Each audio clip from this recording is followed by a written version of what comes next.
Good morning. It's Monday, so it's time for some book talks. And I read quite a few this weekend. So, one of them I read on my Kindle. It's called Talk Bookish to Me.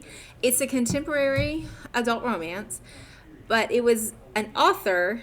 The main character is an author, and the book wraps mostly around her best friend's wedding, where her college boyfriend turns out to be a groomsman. You can imagine the chaos that ensues. But it was really good, in part because she is an author, and so she talks about the book writing process and how that works and how things are good or bad. Also, relationship-wise, they had a relationship in college and broke up, and they're trying to decide if they can have another relationship now. I really liked it. We have a lot of contemporary young adult romance. If that's the kind of thing you like, I'd be happy to point those out to you here in the library. The other book I read that was on my Kindle was called The Royals Next Door.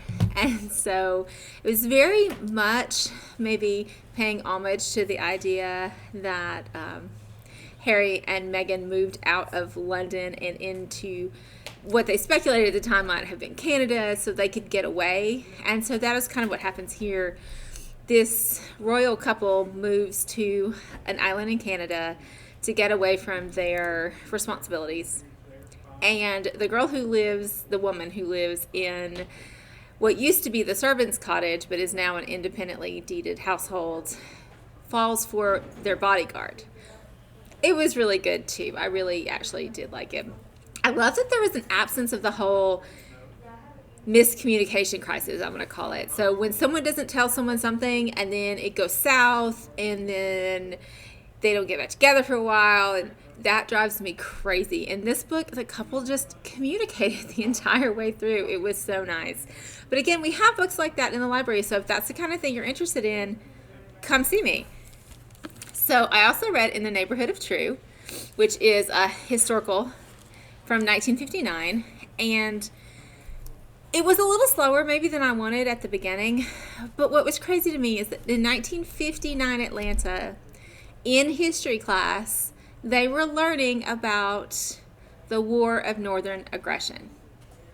Not the Civil War, the War of Northern Aggression. And when we talk about things like racism and how it's over and you should get past it and it happened so long ago, did it happen so long ago? The main character in this book is Jewish, which no one really knows in Atlanta because they're from New York and they have moved back to her mom's family, and her mom didn't grow up Jewish, so no one really knows she's Jewish. And the girl is struggling to decide if she can be Jewish and still be popular. Can she have a social life and still fight for social justice? And I feel like maybe that's a place where some of you are right now in high school. You're like, is it so bad that I just want to enjoy high school? No, it's not so bad that you just want to enjoy high school. And it stinks that sometimes you have to fight fights that are bigger than you and bigger than your experience so that the world is better for the next person in high school. And so she struggles with that some in this. It was really good though. It ended really strongly, shall I say. Black Girl Magic is poetry. It's super short. It hit me in all the feels. I loved it so much. I tear up just thinking about how great this book is. Super short and super easy to read. Poetry always flows really well, and this is no exception. It's an amazing story about the power of Black women. The last book I read was number 7 in this series. So this is number 1. And we have number 1 and 2 in the library. So if you're interested in the concept, you can come start with them. So this is by the author who writes the One for the Money, Two for the Dough. She has a number series that you hear me talk about sometimes. This is a series where there's an FBI agent and a world-class former thief. And they have been teamed up together to solve things and to go after people that local police and regular FBI agents wouldn't necessarily be able to do.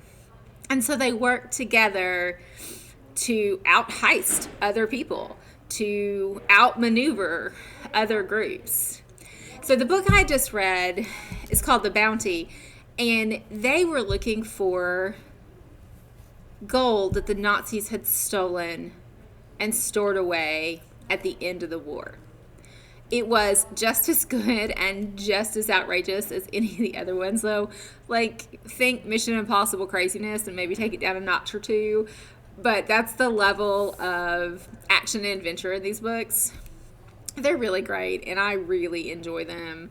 And I enjoyed number 7 just as well as I enjoyed the rest of them. So if you're interested in FBI-sponsored heist, maybe, we have a book series for you.